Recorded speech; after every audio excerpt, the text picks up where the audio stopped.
Standing in a crowded room and I can't see your face.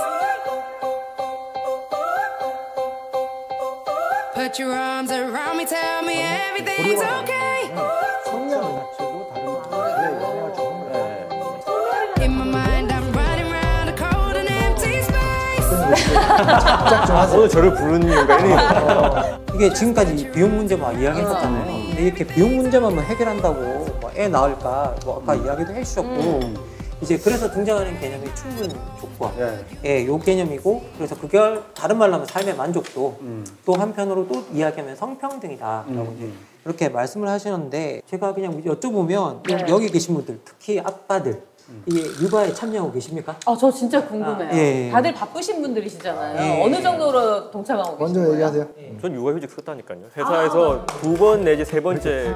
강하게 방어하세요. 집에서 내가 물어보고 싶은 게 그거예요. 그러니까 애랑 시간을 얼마만큼 보내는지. 저도 궁금해요. 어떻게 보내는지. 저는 뭐 완벽합니다. 아니 근데 식스 근데 이렇게 얘기하는 사람 지금 아니요 신영환 쌤은 나 약간 믿어. 나는 진짜야. 왜냐면 진짜 애들 좋아해. 아니 신영환 저는 쌤은 못 좋아하죠. SNS에 너무 쓰세요. 그리고 그 바쁜 와중에 어딜 다 가더라고.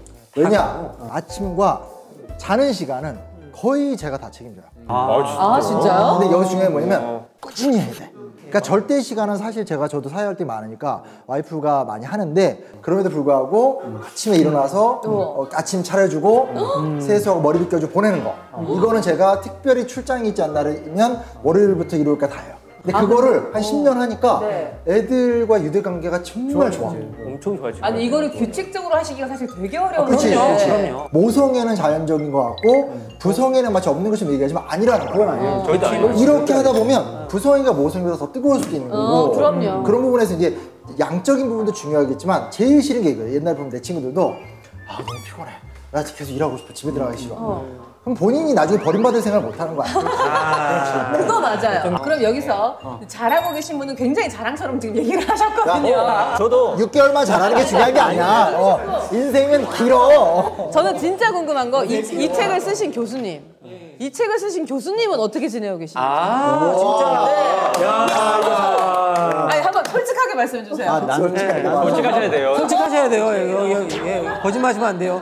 사실 뭐 이 책을 쓰면서 나에 대한 어떤 반성을 하기 전까지는 나는 가사 돌봄 노동을 분담한다고 생각하고 있었어요. 분담한다. 그러면서 이렇게 반성적으로 성찰적으로 보니까 내가 조직을 하는 건 아니에요. 이게 이제 여성들이 만족할 만한 엄마들이 정말 만족할 만한 일가정 양립이 되려면 아빠와 엄마가 이 조직을 분담해야 되죠. 교수님 잠깐만요. 나 그걸 못 하는 거야. 학술적인 얘기 말고 실제로 교수님의 삶이 어떠신지.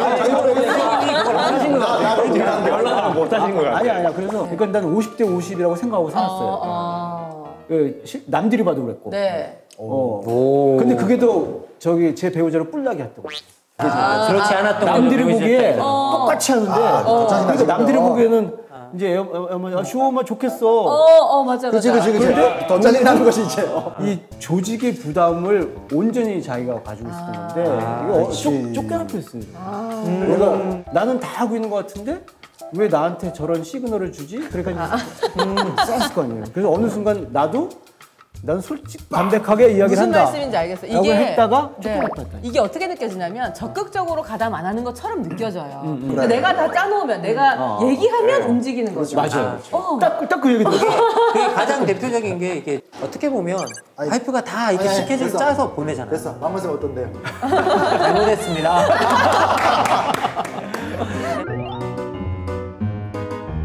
하나 덧붙이고 싶은 게 뭐냐면 애한테 잘하는 것도 중요하지만 부부관계가 난 열쇠라고 생각해요. 이것도 중요해요. 그게 포인트. 그게 핵심이에요. 그걸 못해서 사실 쫓겨났다. 이 여자를 사랑한다는 거를 주기적으로 노력을 해야 돼. 결혼 10년이 됐든 20년이 됐든 그게 핵심이지. 저도 막 어필해야 될 것 같은데 다 어필을 하고. 아니 어필하기 저는 그냥 삶이니까요. 저는 지금까지 잘못했다고 했어요. 네, 결국 저희들이 이제 이 이야기가 결국 우리 책에 나오는 개념을 보면 네. 삶의 만족도 부분에 이 부분과 관련이 되어 있잖아요. 그래서 삶이 만족스러워야 뭐 결혼도 하고 아이도 낳는다는데 그 삶의 만족도를 높이기 위해서 네. 저희들이 해야 되는 게 가정 내에서의 어떤 성평등, 그런 역할의 평등, 뭐 이런 것들에 관한 이야기라는 생각이 듭니다. 자, 그런데 저희들이 여기서 육아의 조직화라는 이야기를 하셨어요. 우리 정재용 교수님께서 딱 들어오진 않거든요. 네. 이게 육아의 조직화가 어떤 건지 좀 설명해 주셨으면 좋겠어요. 요즘에 아빠들이 아이 많이 돌보잖아요, 사실.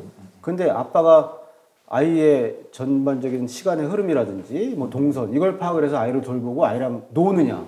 사실은 그 공간이나 그 계획, 시간은 다 엄마가 조직하는 거죠. 엄마가 정하는 거잖아요. 엄마는 아이를 돌보고 아빠는 아이랑 놀아주는 거고. 그 차이가 있는 거예요. 그러니까 이게 아빠 엄마의 어떤 개인적인 특성보다는 사회 구조가 네. 우리가 성별 역할 분리라고 이야기하잖아요. 네, 네. 돈 벌던 아빠들은 계속 돈만 벌면 돼요. 거기에 아이랑 놀아주면 되는 거예요. 근데 엄마들은 아이를 계속 돌보고 그런 걸 조직화하고 전담을 했었는데 거기에 일까지 하기 시작했어요. 네. 그러니까 아빠들은 하나만 하면 되는데 엄마들은 둘을 하면 우리가 이제 이중부담이라고 이야기하잖아요. 그런 면에서 굉장히 좀 힘든 상황이 되었다. 여성들에게. 그래서 우리가 이제 독박육아 경력단절. 네. 그러니까 우리가 2015년, 16년 이후에 이게 훅 내려오는 거잖아요. 출산율, 출생률 이런 것들이. 하나의 분석은 수도권 집중이 가속화되었다. 또 하나가요. 독박육아란 말 들어보셨어요? 아니, 네. 독박육아 아니에요. 그러면 2004년에는 우리 언론에 독박육아란 말이 안 나와요. 없었어요? 안 나와요. 2015년부터 보면은 독박육아란 말이 나오죠. 그건 뭐냐? 사람들의 머릿속에 그게 각인이 되면서 특히 엄마들. 그 독박육아는 경력단절에 연결이 되고. 그러니까 엄마들이 일단 힘들고 아빠들도 힘들 수밖에 없는. 그럼 삶의 만족도 훅 내려가고. 제가 이걸 예, 예. 아이를 키우면서 저는 이제 제가 몸소 느꼈으니까 저도 제 일이 있고 남편도 남편의 일이 있는데 아이가 태어나는 순간 자연적으로 제가 포기하게 되는. 누가 말하지 않아도. 네, 근데 사실 물론 신생아는 뭐 여러 생물학적인 면에서 제가 뭐 아이에게 수유를 해야 되고 여러 가지 면들도 있었지만 똑같이 어떤 사건이 발생했을 때 제가 제 스케줄을 포기해야 되는 경우가 더 많은 거죠. 여기서 하나 말씀드릴게요. 네. 이게 뭔가요? 연령대별 여성 보육률. 예. 그러니까 2000년, 2009년, 2019년 있잖아요. 네. 그러면 2019년이 그래도 이렇게 보면은 올라갔다 아이 나올 때쯤 이렇게 이제 떨어졌다가 네.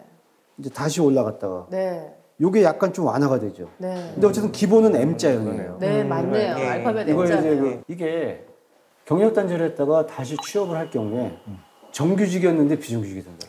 그러니까 이게 맞아요. 이게 올라가도 질적인 어떤 고용의 질이 굉장히 안 좋은 거예요. 네, 맞습니다. 근데 이거를 엄마들이 모를 리 없잖아요. 네. 그다음에 젊은 여성들이 모를 리 없고. 저희들이 이 이야기를 들으면 명확하게 저희들이 이제 어떻게 보면 직업 시장에서 어떤 일이 일어나고 있는지를 알 수 있고, 그리고 이런 것들을 좀 완화하기 위해서 저희들이 육아휴직 제도 같은 것들을 좀 뒀잖아요. 네. 근데 실제 이 육아휴직 제도도 좀 남녀 평등하게 적용되고 있는 것 같진 않아요. 그러니까 남성들이 왜 이렇게 이걸 못 쓰느냐라고 하면 사실은 직장에서 너무 눈치가 보이니까 못 쓴다. 맞아요, 맞아. 이런 이야기를 하는데 어떠신가요? 예. 눈치 주는 직장 문화도 문화지만 승진이라든지 이런 데서 불이익을 받는다.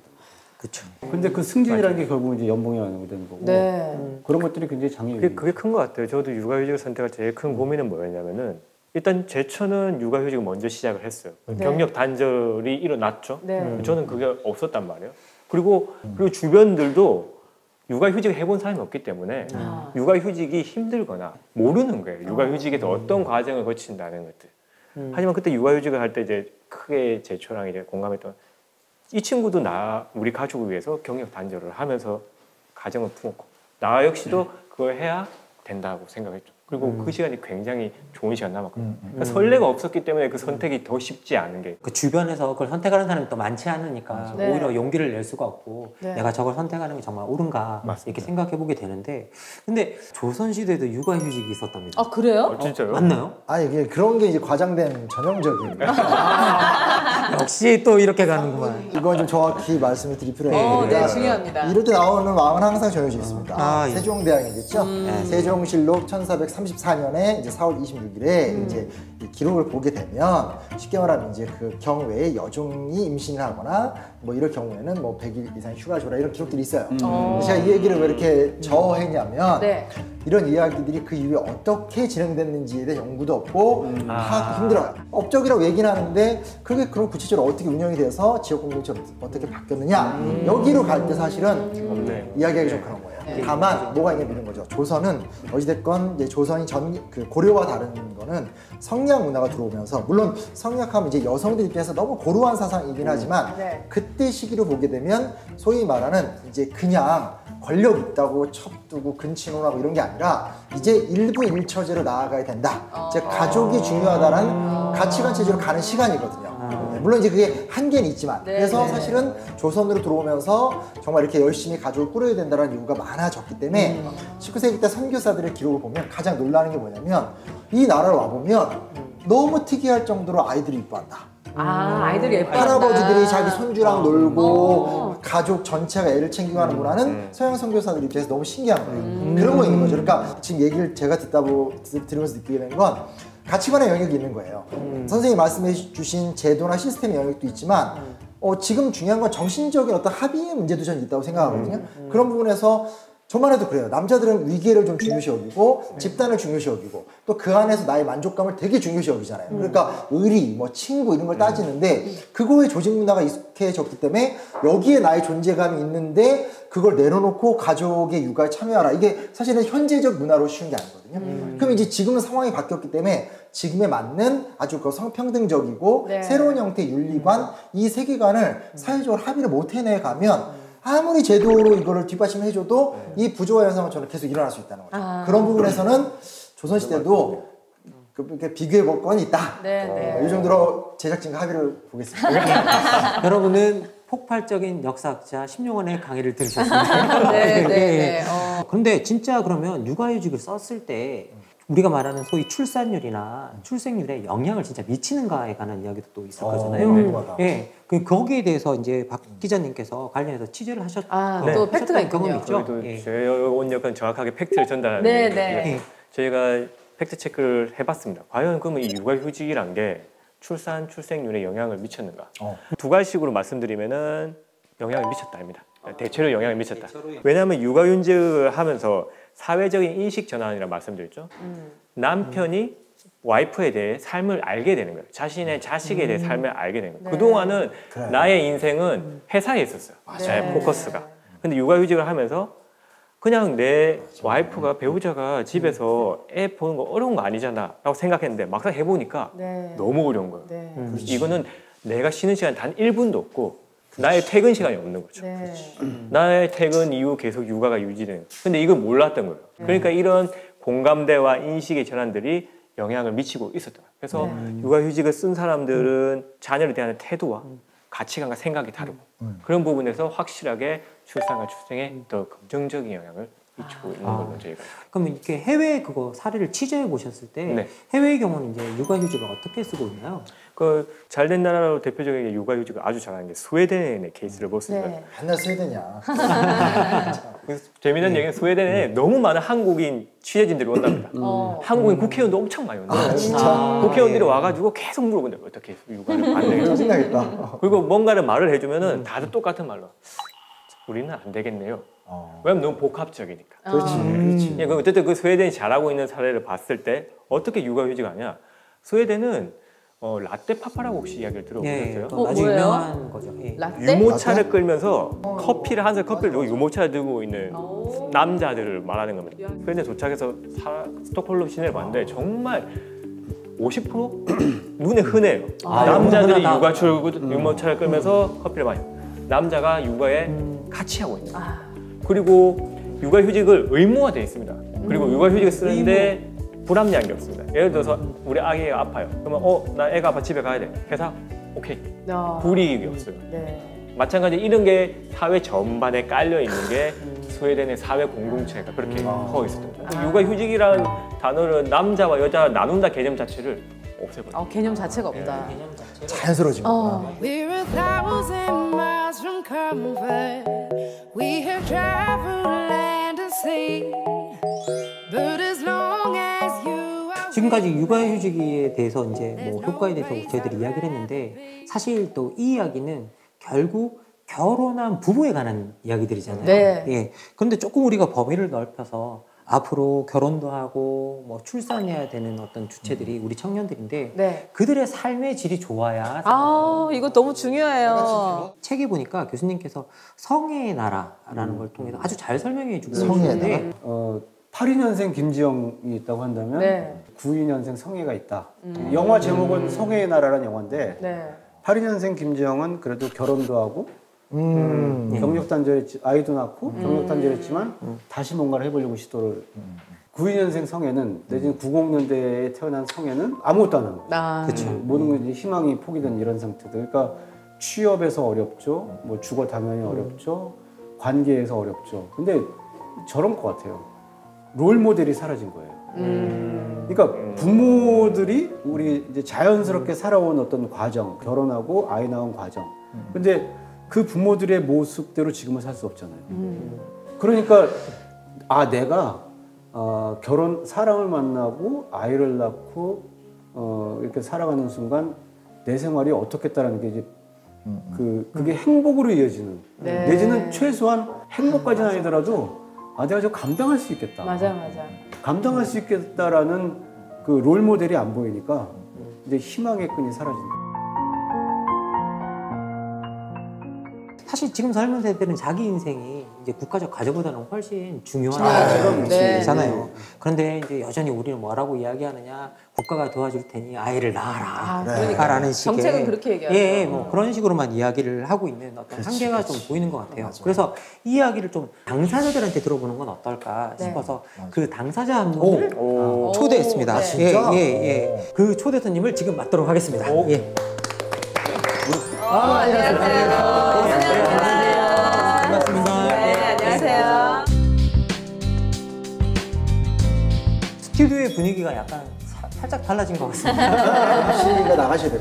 예, 잘못했습니다. 예, 이렇게 청년 문제에 특별히 관심을 가지게 된 계기가 있는가요?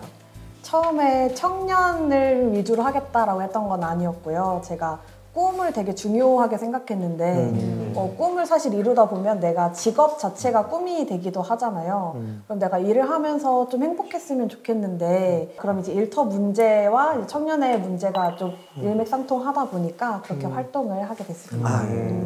그러면 지금 현재 청년으로서 그리고 청년들을 어떻게 보면 가까이 지켜보셨을 때 청년들이 왜 지금처럼 출산은 고사하고 결혼조차 하지 않으려 할까? 그 이유는 뭐라고 보세요? 저희가 이제 어른들한테 많이 듣는 얘기가 결혼을 하면 안정이 될 거야 라는 말을 많이 듣고는 하는데요. 그런데 사실 지금 결혼을 하면 정말 안정이 될까라는 의문이 좀 드는 거예요. 근데 항상 청년들은 불안한 상태에 있는 거죠. 이제 예를 들면 이제 여성 같은 경우에는 이제 기획 노동이라고 많이들 얘기를 하는데 가사 노동을 하는 데 있어서 뭐 칫솔을 언제 살 건지, 뭐 휴지는 언제 살 건지 이런 식의 기획 노동을 결혼한 친구들 얘기를 들어보면 보통 남편을 시킨다고 표현을 하지 남편이 나한테 뭔가를 요청한다라고는 얘기를 안 하더라고요. 그러면 대부분의 가사 노동은 이제 여성들이 하게 되는 거죠. 그런 면에서 지금 나 하나 건사하기도 힘든데 누군가와 함께 살아가는 것 자체가 사실 사치이기도 하고 비용이기도 하고 그런 측면에서 결혼 자체가 안정이라는 걸 기대할 수가 없기 때문에 그래서 결혼에 대한 어떤 메리트를 느끼지 못하는 거 아닐까라고 생각하고 있습니다. 저 그럼 정말 정확하게 한번 여쭤볼게요. 청년들의 이야기는 그렇게 분석이 되고 채은님은 결혼에 대한 생각이 있으세요? 저는 그러니까 결혼을 꼭 해야지가 아니라 내가 좋아하는 사람이 있으면 하겠다입니다. 그럼 출산에 대해서도 가지고 계신 어떤 생각이 있으세요? 저는 원래 아이를 너무 좋아해서 예전부터도 결혼을 하기 전에 아이를 낳았으면 좋겠다는 생각을 한 적이 있었어요. 그러니까 이제 아이는 정말 낳고 싶다. 그런데 결혼은 사실 잘 모르겠다. 실제로 저희들이 결혼 이런 것들을 할 때 또 청년들에게 물어보면 연애할 시간이 어딨냐 일하기도 바쁜데 막 그렇게 이야기를 하거든요. 이게 어떻게 생각하세요, 교수님?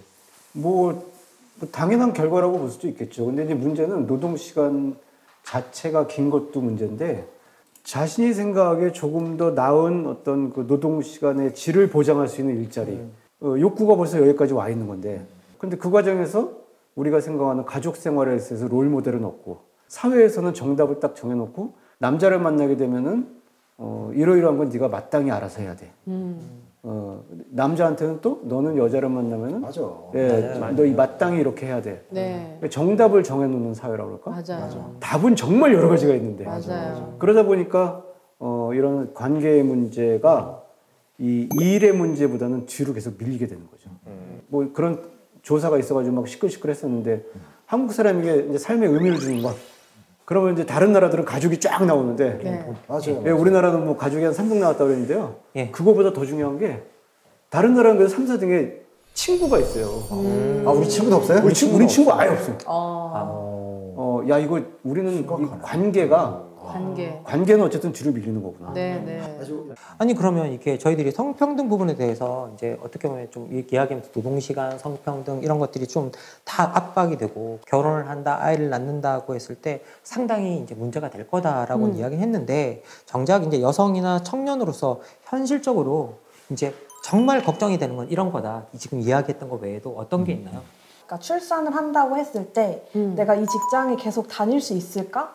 이런 걱정을 하게 맞아요. 되더라고요. 이게 내 커리어가 보장되지 않은 상황에서 아이를 낳는다? 이거는 매우 어려운 일인 것 같습니다. 너무 큰 결정이에요. 진짜. 네. 나의 삶을 포기할 것인가까지 와야 되는 거예요, 이게. 그렇죠. 자기의 어떤 이 결정 하나로 아이를 결혼함으로써 아이를 네. 낳음으로써 내가 지금껏 유지해왔던 커리어가 끊겨야만 하나? 그쵸. 라고 질문했을 때 여기에 대해서 누구도 쉽게 답할 수 없고 굉장히 중요한 건 이 커리어를 또 이루기 위해서 나 엄청 노력했거든. 그렇죠. 이렇게까지 노력했는데 내가 출산하면서 이게 끝이래. 그러면 그 둘 중에 하나를 선택해야 되는 거예요. 이게 너무 어려운 문제인 거죠, 사실은. 그리고 저희가 이렇게 키우고 있잖아요. 주체적이 되어라.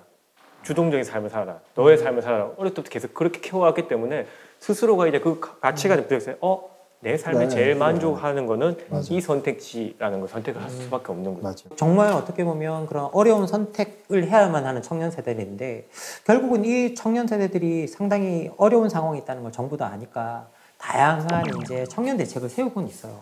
그리고 내놓고 있는데 그 대책을 보면서 실제 이게 내가 청년으로서 이런 정부가 내놓는 대책이 만족스럽다 아니면 뭔가 잘못 헛다리를 짚고 있는 것 같다 뭐 이렇게 생각하실 때 좀 어떤 느낌이 오는지요?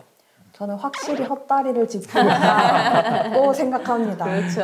이게 사실 진짜로 정부 정책 어떤 지원이 필요한 그런 청년이라고 했을 때는 비정규직 혹은 어떤 고용에서의 차별을 겪거나 아니면 성별로서 차별을 겪는 그런 계층으로 우리가 집중을 해서 정책을 짜야 되는 것이거든요.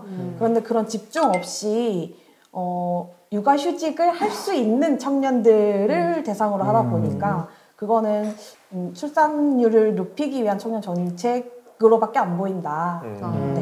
지금 청년의 문제에 대해서 청년들이 솔직히 왜 결혼을 안 하려고 하고 그리고 특히 청년 여성들이 왜 아이와 그리고 결혼에 대한 걱정을 하고 있는지 이제 이야기를 들려주셨는데요. 저희들이 이 이야기를 좀 잘 귀담아 들어서 우리가 뭔가 좀 새로운 걸 해봐야겠다라는 생각이 듭니다. 예, 오늘 이렇게 와주셔서 정말 감사드립니다. 감사합니다. 예, 감사합니다. 예, 합계 출산율 0.6명은 어느 나라에도 없는 수치인데 저희들이 작년에 실제 2023년 4분의 4분기에 찍었습니다. 예. 이런 건 안 이루어도 되는 거 아니에요? 그러니까요. 안 찍어도 굳이 남들이 안 가는 길 가야 돼? 제일 빨라요. 뭐든지 빨라요. 우리나라. 예. 그래서 이렇게 가보지 않은 길이기 때문에 저희들이 이제 어떻게 보면 최악의 시나리오를 어쩔 수 없이 또 상상해 볼 수밖에 없는데요. 만약 이렇게 간다면 어떤 일이 벌어질 거라고 보는지 뭐 이렇게 짧게 좀 이야기. 뭐 지하철 예. 탔을 때 우리 애 옛날에는 막 그냥 눈치 봤는데 좋지 뭐 이제 애가 지하철 끝에까지 와 가도 어르신들이 잘하거든요. 아이들이 너무 없으니까. 그러니까 이게 우리가 최악일 수도 있는 거지만 야 정말 아이를 존중하고 사람을 존중하는 사람값을 올리는 정말 계기 그런 장면들을 실제로 볼 수 있다. 그 말씀이시구나. 이렇게 생각 안 해봤네. 사실 저는 뭘 생각했냐면 그러면 혹시 노키즈존이 사라질 수 있겠구나. 오히려 아이 데려오셨어요. 너무너무 아이 키운다고 잘하신다고 그러니까. 막 이럴 수 있는 거죠. 이게 좀 저는 그런 생각했어요. 낡아지는 거? 그러니까 지금 국가가 인구도 있고 재정이 있으니까 잘 해놓잖아요. 근데 이제 어쨌든 인구가 줄면 우리나라 국가 경제도 좀 안 좋아질 거고 그러면 뭘 고쳐야 되는데 고칠 예산이 없는 거죠. 점점점 이제 돌아다니면 옛날 우리 80년대 90년대처럼 다시 또 낡아지는 거. 약간 겁나요, 솔직히. 그렇게 되돌아가는 건 무서운 거예요.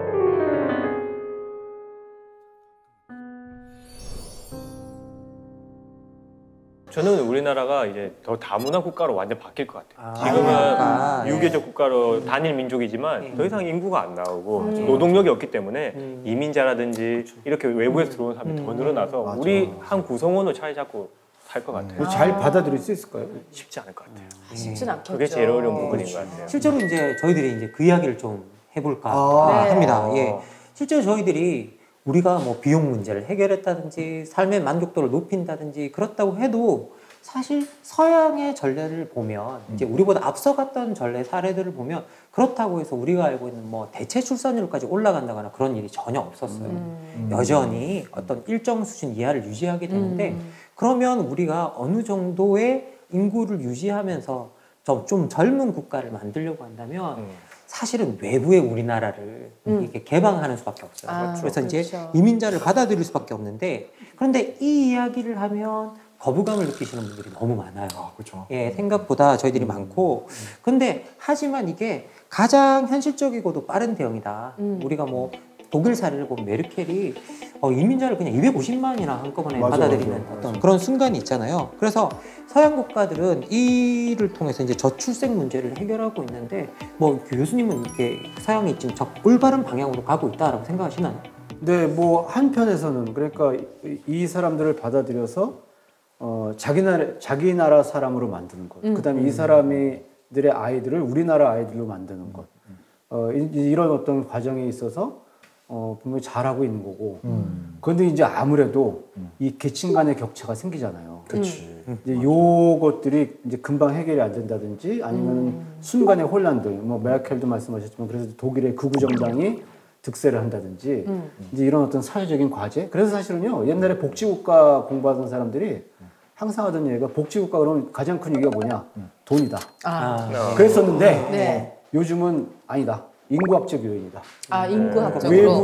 외부에서 유입되는 인구를 어떻게 우리나라 사람으로, 자기 나라, 영국 사람으로, 프랑스 사람으로, 독일 사람으로 만드느냐, 우리 사회 구성원으로 만드느냐, 이게 복지국가의 현재 복지국가의 가장 큰 도전 요인이다. 그렇구나. 그렇게 사실 가능성이면 도전이다. 대표적인 게 뭐 프랑스 뭐 이런 데 보면 막 그렇죠. 정말 외국 이민자에 사람들 대한 많이 두려움도 받아들여요. 있고 그 사람들의 이슬람 어떤 공동체에 대한 거부감도 있고 그것 때문에 극우 정당이 막 나오고 사실 그런 걸 보면서 좀 겁이 나는 건 사실인 것 같아요. 사실 이제 가장 개방적인 국가가 이제 그런 방식으로 변해가는 걸 보니까 또 이제 상당히 겁나는 것도 사실이고요. 그리고 지금 어떻게 보면 저희들도 그런데 편승해 가고 있는 느낌이 좀 들어서 그것도 조금 이제 어떻게 보면 두려워지는 그런 상황입니다. 근데 뭐 여러분도 다 인정하시겠지만 이 한국이라는 나라가 이 외국인들이 살기에 결코 만만치 않은 나라입니다.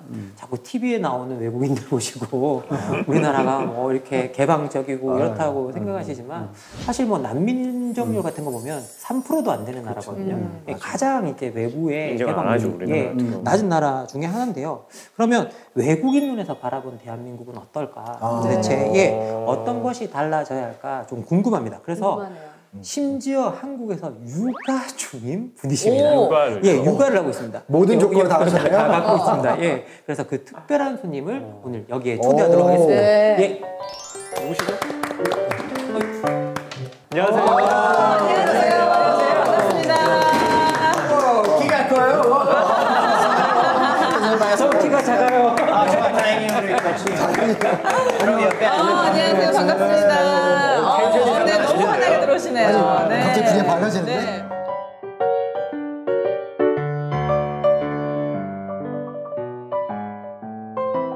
이렇게 초대 손님을 새로 모셨습니다. 저희들이 어떻게 보면 이제 이민자, 뭐 외국에서 오신 분들 이런 이야기를 하기 위해서 그런 모셨는데요. 멘트랑 전혀 안 어울리는 그런데 들어오셨는데 갑자기 멘트가 너무 안녕하세요. 키가 크시네요. 그래서 저는 이제 깜짝 놀란 게 이걸 잘못된 초대 손님을 라는 생각이 좀 들었습니다. 예, 짧게 소개 한번 해주십시오. 예. 안녕하세요. 제가 외국인 노동자예요. 아니요. 죄송해요. 제가 코미디언이에요. 버스라고 합니다. 이제 7년 전에 한국에 왔어요. 이제는 결혼했고, 7년 만에. 그리고 이제는 14개월 딸 키우고 있어요. 14개월이요? 딸의 아빠. 예. 근데 이제 요즘에도 우리나라 사람들이 이제 이름을 좀 다양하게 짓긴 하는데 네. 그래도 제가 살면서 서울이라는 이름을 그러니까요. 본 적이 없는데 기본적으로 제 진짜 이름 폴 알렉산드 포니에. 그래서 한국인한테 너무 어려워서 힘들어요. 발음 어떻게? 네. 그냥 폴이라고 하면 안 되나? 네, 폴 좋아요. 네. 편해요. 제 친구들이 이렇게 폴이라고만 해요. 근데 뭐 제가 오랫동안 서울에서 살았으니까 그냥 이렇게 폴, 서울 합쳤어요. 근데 정말 너무 좋은 이름인 것 같아요. 폴, 서울 이렇게 이름을 너무 잘 합쳐놔가지고 네. 아까 제가 말씀드린 것처럼 한 번 이름을 들으면 절대 잊지 않겠다. 네. 각이 그래서, 됐어요. 폴, 서울. 최고의 이름을 뭐 지은 게 아닌가. 그런데 어떻게 한국에 오게 되셨어요? 그러니까요. 진짜 여기 이렇게 힘든데? 힘들어요. 특히 외국인 노동자이면. 네, 그래서 제가 20년 전에 몬트리올에서 한국 누나 2명 만났어요. 친구도 있고 이렇게. 그리고 제가 대학생이었을 때 1년 동안 외국에서 살아보고 싶었어요. 네. 그리고 이 누나들 때문에 뭐 한국 추천했고 홈스테이 했어요. 홈스테이를 한국에서. 너도 한번 당해봐라 이런 거 아닌가? 그래서 제가 뭐 좋은 추억 많이 있었고 그리고 제가 캐나다에서 살면서 제가 회계사였어요. CPA 전문 회계사이라는. 그 좋은 직장을 그만두고 이상한데? 여기 오실 이유가 없는데 지금. 회계 검사 많이 했어요. 엑셀로. 근데 그곳에서는 회계사가 상당히 고소득 직종에 우리나라도 고소득 아니에요? 그렇죠. 어려웠어요. 힘들었어요. 일 때문에 스트레스를 많이 스트레스를 많이 받으셔서? 받으셨나요? 네네. 근데 그냥 기본적으로 이 직업 저랑 안 맞았어요. 그거 때문에 제가 다시 뭐 한국에 오고 싶었어요. 그리고 그때부터 뭐 재미있게 살고 있어요. 네. 아니 근데 제가 들어오실 때 설명 듣기로는 육아를 전담하고 계시다고. 전담? 네. 육아, 네, 제가 우리 딸, 예전에 우리 딸 태어났어요. 네. 그리고 어머니가 한 달 동안 쉬었다가 네. 다시 일하기 시작했어요. 네. 그리고 제가 백수니까 유튜버 미안해요. 네. 유튜버니까. 가장 잘 나가는 직업 아니에요? 전문 직업이네요. 여기서도 전문 직업이네. 그래서 우리 와이프가 요 유튜브 많기 때문에 열심히 많이 키웠어요. 근데 이제는 어린이집에서 보내요. 어린이집을 보내고 조금 편해지셨군요. 너무 좋아요. 그렇구나. 네, 한국에서. 아니 저 여쭤보고 싶은 게 그럼 아내분은 직장을 다니시고 네. 펄서울 씨가 어쨌든 아이 육아에 대해서 어쨌든 조금 더 전담하는 역할을 하고 계시고 네네네. 한국에서 애 키우는 거에 대해서 본인은 캐나다에서 잘하셨으니까 환경이 너무 다르잖아요. 솔직히 힘들 텐데. 제가 한국인이었으면 네. 아마 많이 힘들어요. 왜냐면 우리 아이 무조건 의사 선생님 돼야 돼요. 아니면 삼성에 들어가야 돼요. 아니면 망했어요. 행복하는 게 그냥 마음대로 하는 게 아니죠. 아무래도 행복하고 싶으면 어떤 뭐 규칙, 규정이 있어야 돼요. 예를 들면 우리 아이가 제가 식당에 있을 때 시끄럽게 행동하면 제가 안 돼! 매매. 매매 안 해요. 제가 볼 때는 폴 서울 씨가 더 시끄러울 것 같아요. 맞아요. 그럴 수가 있어요. 차마 많이 더 있었는데. 그것 때문에 뭘 할 수가 없는 거죠. 모르니 뭐로 이렇게 하고 있으니까. 근데 제 입장에는 행복하는 게 그냥 많은 직업, 저한테 많은 직업 찾아내야 돼요. 그래서 이런 것 우리 딸한테 가르치고 싶고. 근데 애한테 돈 많이 안 써요? 제가 엄청 놀랐어요. 뭐 이런 거. 200만 원 유모차 있어요. 유모차. 네. 오토바이 살 수 있어요? 근데 어떻게 생각해요, 거기에? 기술 그 정도까지 어려워요? 유모차 만들기 어려워요? 오토바이보다 진짜. 미쳤어요? 야, 진짜 뼈 때리네. 아니 말이 너무 재밌어서 다음 주제로 넘어가지 못하고 죄송합니다. 네네. 아니 저는 사실 그게 되게 궁금했거든요. 아무리 캐나다에서 잘하셨고 캐나다인으로 계시지만 한국 사람 있으면 이게 눈치 압박 이런 거 조금은 느끼시지 않을까 생각했는데 전혀 없으시단 말씀이세요? 눈치 있었으면 좋겠어. 근데 제가 일부러 조금 눈치 없게 살고 있어요. 결국은 눈치를 봐야 된다는 뜻이네요.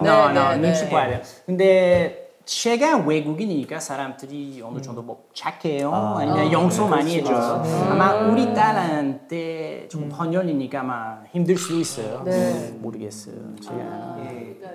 캐나다에서 태어났지만 한국을 아까 엄청 사랑한다고 하셨잖아요. 여기 있는 게 너무 좋다고 하셨잖아요. 그런데 한국에서 열심히 일하고 또 딸도 키우고 있는 아빠로서 이 우리나라 대한민국에 한국인으로 바라는 게 있다면 말씀해 주세요. 네. 예를 들면 한국에서 집 문화 아주 달라요. 왜냐면 캐나다에서 원래 사람들이 뭐 개인 집 사보고 있고 이런 것. 그리고 월세 문화 있는데 그 월세 문화에서 보증금 없어요. 불법이에요. 근데 한국에서 예를 들면 돈 없으면 월세 엄청 비싼 월세로만 하세요. 그리고 보증금 비싸요. 그래서 제 입장에는 아마 정부가 어떤 임시로 보증금 위에 뭐 도와줄 수 있으면 좋겠어요. 예를 들면 우리가 지금 두 룸에서 살고 있어요. 아이랑. 그래서 조금 힘들어요. 아이 두 명. 아이 어디 넣어요? 아이 키우기는 그럴 수 있죠. 근데 뭐 최근에 다운월에 우리가 이사하고 그 집 다행이에요. 근데 보증금 1억이었어요. 그래서 이거는 힘들었어요. 예를 들면 정부가 도와줄 수 있었으면 좋겠는데 이미 늦었어요. 근데 이런 것에서 막 실제 스웨덴이나 프랑스에 계신 이제 한국인이시죠? 거기 자녀를 낳으신 분들 얘기 들어보면 집 구하기 쉽지 않지 않아요? 하니까 아닙니다. 애를 놓으면은 정부가 애를 많이 넣을수록 더 좋은 집으로 살게 해준다는 그거를 정부가 배려를 해준다는 거예요. 그러니까 내가 디파짓이라든지 이런 게 없어도 내가 애를 놓으면은 여기서 구성원을 인정해주고 그런 혜택을 준다는 거죠. 프랑스도 국적과 상관없이. 국적과 상관없이. 그러니까 애를 더 놓고 싶다는 거예요. 나는 애를 더 놓을수록 나는 일을 안 해도 될 수 있을 정도로 그런 부가 혜택을 받으니까. 맞아요. 제가 이렇게 생각해요. 왜냐면 원룸에서 살면 와이프랑 아이 낳을 장소 없어요. 자리 없어요. 그래서 원하지 않아요. 근데 큰 집에서 살면 갑자기 빈방 있는데?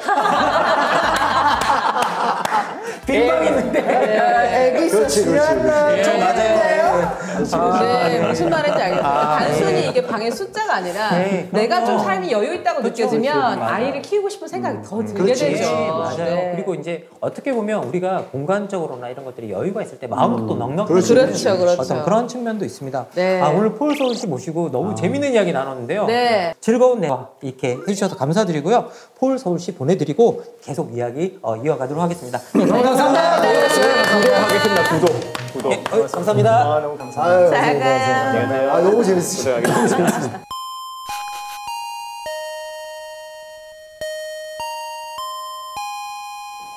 야, 폴 서울 씨 엄청 잊지 않을 거예요. 폴 서울 씨 이름, 폴 서울. 이 무거운 이야기를 이렇게 쉽고 재밌게 하지만 할 말 다 했다는. 하지만 할 말 다 하는. 정말 깜짝 놀랐었습니다. 자, 이제 폴 서울시를 통해서 저희들이 이민자를 좀 적극적으로 받아들여야 된다는 거, 이거 함께 이제 두 번째 대응 방안은 뭐냐라면 바로 다양한 가족을 좀 상상해보자. 그리고 실제로 만들어보자라는 건데요. 우리가 너무 전통적인 정상가족만 필요하다. 꼭 결혼하고 그래서 아이 낳고 그런 대상들만 국가적으로 혜택을 받아야 된다. 이런 식의 발상이 너무 강한 것 같은데 어떠세요, 선생님? 우리나라에 건강가정기본법이라는 게 있는데 거기에 보면은 가족이라 하면 혼인, 혈연, 입양으로 이루어진 삶의 단위를 말한다.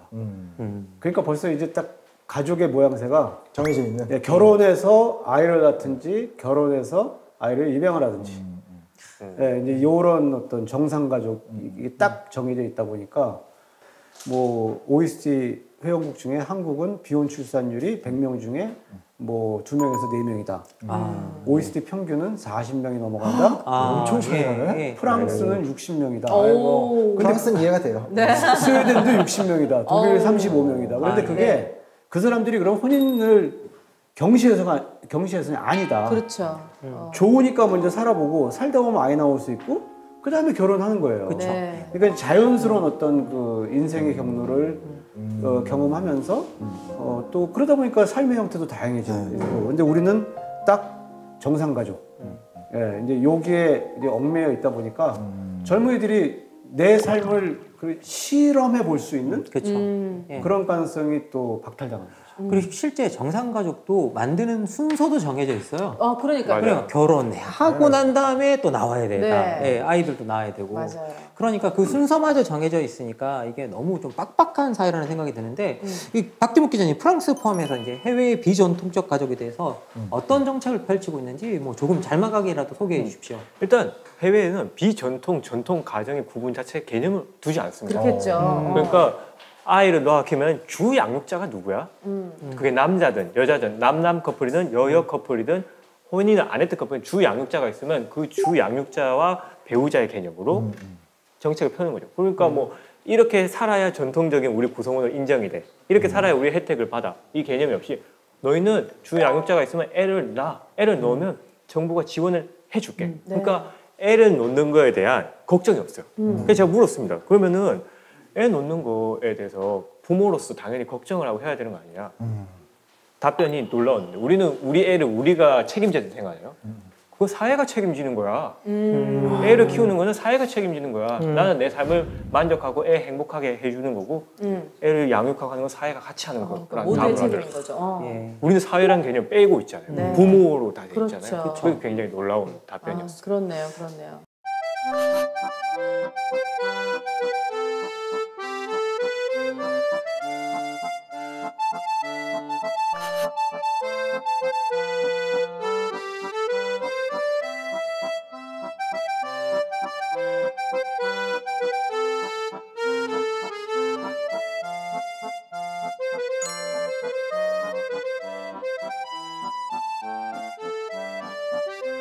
네, 네, 예. 맞습니다. 예, 지금까지 뭐 저희들이 이제 저희들이 이 이야기를 쭉 해왔는데요. 결국은 저희들이 지금까지 비용의 문제, 그리고 또 하나는 이제 우리가 삶의 만족도 문제, 그리고 이 삶의 만족도와 비용을 해결한다고 해도 이게 해결할 수 없다.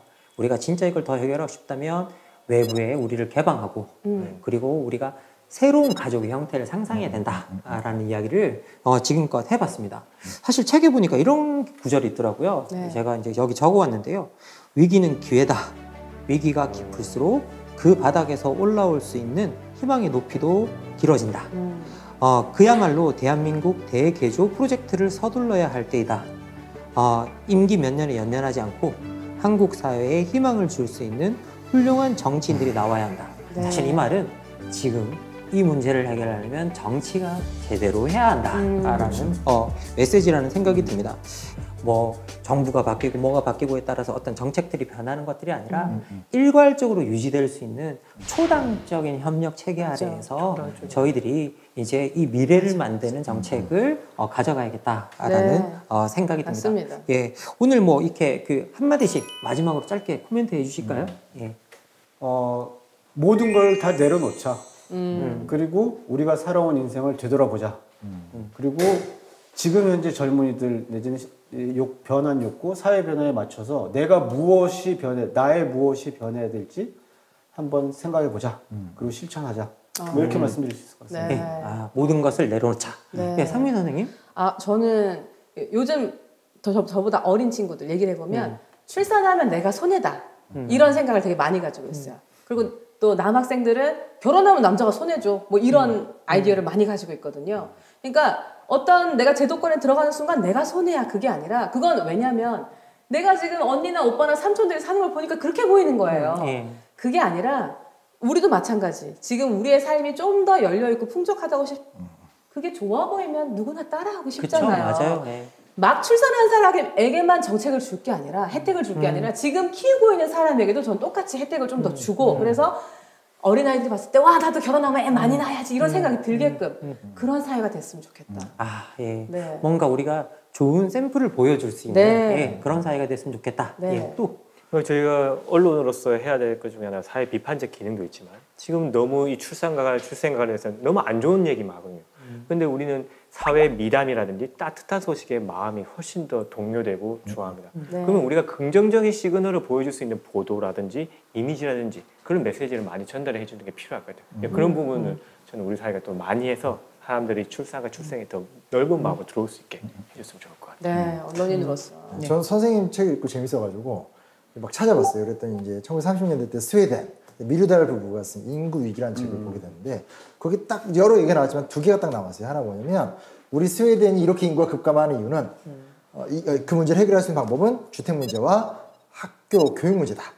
우리나라 똑같은 것 같아요. 명백하죠. 네, 그래서 뭐 한 번에 다 못 고치더라도 하나라도 제대로 고쳐 나가는 걸 우리가 체험했으면 좋겠어요. 네. 제발 이렇게 모여서 몇 시간 동안 문제점만 나열하지 않고 그렇지만 우리나라가 이걸 해냈다. 그러면 너무 행복해질 것 같으니까 망원의 책이 한 10,000회 정도 하다 보면 좋은 결과의 인구 지수 나오지 않을까. 우리가 원하시죠? 네. 감사합니다. 이렇게 마무리를. 아이고 대단한 방송인이에요. 예, 아니 오늘 저희들이 이제 아주 저출산 저출생 문제라는 무거운 주제를 정재훈 교수님의 0.6의 공포 사라지는 한국이라는 책을 통해서 이렇게 이야기를 좀 해보았습니다. 재미있고 내실 있고 다정한 대화였다라는 생각이 드는데요. 여러분은 어떠셨는지 모르겠습니다. 칠드런 오브 더 맨이라고 하는 아주 유명한 영화가 있습니다. 아이들이 더 이상 태어나지 않는 세계를 그린 영화인데요. 아이들이 태어나지 않는 세계는 대혼돈의 세계입니다. 그리고 그 세계에서는 어린 아이들 그리고 마지막으로 태어난 아이들이 한 명 한 명 병들어 죽을 때마다 다 전 세계인들이 슬퍼하고 있는 어떤 그런 세계입니다. 그런데 그런 세계가 실제로 만들어지고 있는데요. 바로 오늘 이 촬영한 이곳도 아이가 태어나지 않은 지 아주 오랜 시간이 지났습니다. 네. 대한민국 곳곳에서 이렇게 아이가 태어나지 않는 곳이 생겨나고 있습니다. 저희들이 지금 무언가를 하지 않고 그리고 이 문제를 자꾸 뒤로 미룬다고 한다면 이 문제는 해결할 수 없을 거라는 생각이 듭니다. 여러분도 다 이 문제에 대해서 조금 더 관심을 가지고요. 그리고 이 문제를 바꿀 때 단지 그것이 누구의 책임이다, 누구의 그런 것들이 아니라 사회의 전반적인 어떤 구조를 바꾸고 우리 삶의 질을 더 향상시키는 방향으로 우리가 이 문제를 해결해 나갔으면 하는 바람입니다. 오늘 저의 첫 번째 초대에 응해주신 초대손님 모두에게 정말 진심으로 감사드리고요. 그리고 오늘 이 좋은 책을 써주신 정지훈 교수님께 또 감사드립니다. 그리고 함께 해주신 시청자 여러분도 감사드립니다. 감사합니다. 네, 감사합니다. 고생 많으셨습니다. 수고했습니다. 저 달빛에 그려지는 그대의 미소를 간직해 그런 생각은 해보진 않았는데요. 내 마음속으로 기다리는 것 같아요. 아기들을 한번 지금 이제 초등학교 1학년 그다음에 이제 어린 아이들도 이렇게 보면 너무 신기한 거예요. 제가 와 우리 마을에도 이렇게 신기한 일이 있구나. 가끔 이제 뭉클뭉클할 때가 있어요. 근데 아이들이 없다 생각하고 싶지가 않은데요, 진짜. 그래서 길 가다가도 이제 애기 만나면 인사하고 뭐 지하철에서 옆에 만나면 이렇게 쿡쿡 찔러보기도 하고 그래서 만약에 지금보다 더 없을 텐데 라는 걸 좀 지금 상상해 보면 많이 삭막하겠다. 근데 제 생각에는 너무너무 아이 없으면 슬퍼요. 공원, 빈 공원, 아이 없는 공원 조금 슬퍼요. 여러분, 한국에서 아이 많이 있었으면 좋겠어요. 길거리 아이들. 그래서 우리 딸도 친구 많이 있을 거예요. 좋겠어요. 말처럼 되지 않아 오늘도 그대는 밤하늘에 놓인 작은 별 같아요. 매일 밤마다 나를 찾아와 나의 맘을 흔들어 놓네.